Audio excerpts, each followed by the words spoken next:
It's always tricky to find a good tight end for your fantasy football team. Luckily, we got SI's senior fantasy analyst here, Mr. Michael Fabiano, with us to discuss his tight end rankings for 2021. Fabs, let's talk about this rookie, number 4 overall pick, the highest tight end ever drafted since I think 1960. Kyle Pitts out of Florida. He goes to the Atlanta Falcons. Where do you have him ranked? I have him ranked as my seventh best tight end, and I love the talent. I get it. I mean, he's 6'6", he's 246, he's like a wide receiver, basically. His final season in Florida, his numbers were bananas. He had almost 800 yards receiving. He is a generational talent, all right? But you know how I love trends. And it's this trend of rookie tight ends who don't produce that has me a bit scared. Now, I still got him in my top 7, but I don't think Pitts is going to be an elite tight end coming out of college. Since 2000, only 2 rookie tight ends have scored more than 170 fantasy points. That's not that much. 2 in the last 20 years. And they were both Giants, by the way, Evan Ingram and Jeremy Shockey.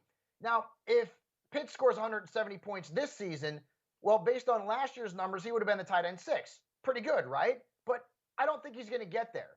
And also keep this in mind.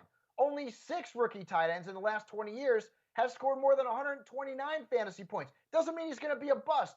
We're talking about some of the best tight ends in fantasy football. What did Travis Kelce do as a rookie? I mean, not much, right, folks? This is the trend. I love Pitts. I love the talent. I love the ceiling. Keep this in mind, though. You've got Calvin Ridley, Julio Jones. We believe will be a member of the Atlanta Falcons. If he's traded, forget about it. Pitts will go off the face of the planet in terms of his fantasy value.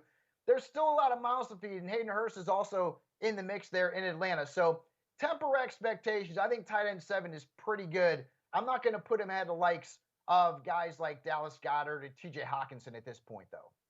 Still in the top 10. I think that's very respectable, but you are telling people to temper their expectations, which is certainly reasonable given the amazing trends that you just spouted out with the rookie tight ends in the NFL. Let's move over to a player that we both like. He's not a rookie, but he is going to get the starting job all to himself for the first time in his career, and that's Irv Smith Jr. from the Minnesota Vikings. Dude, I love him. I think if you can get Irv Smith Jr. at some point in the middle to late rounds, you are going to be absolutely just laughing all the way to the fantasy bank, pal. He was a tight end 22 last year, so the numbers weren't great, but look at what he did down the stretch. He was the 4th best tight end in fantasy football over the final 4 weeks of the season. That's pretty impressive. And the Vikings released Kyle Rudolph. He's now with the New York Giants. That opens up 37 targets for Smith. So he could end up being 3rd in the pecking order behind Justin Jefferson and Adam Thielen. 4 opportunities in the passing game from Kirk Cousins. I have him ranked 12th. I think he could probably end up being a top 10 player among tight ends. I like him that much. He is a big-time breakout candidate, Bill. Yeah, I'm with you on that breakout candidacy for Irv Smith. I really like what I saw from him in the games that Rudolph was out. Irv Smith came to play, and that's what I'm looking forward to seeing more of in 2021. All right, you want to check out more of Michael Fabiano's tight end rankings, see where your favorite tight ends are ranked from Sports Illustrated, go to si.com/fantasy.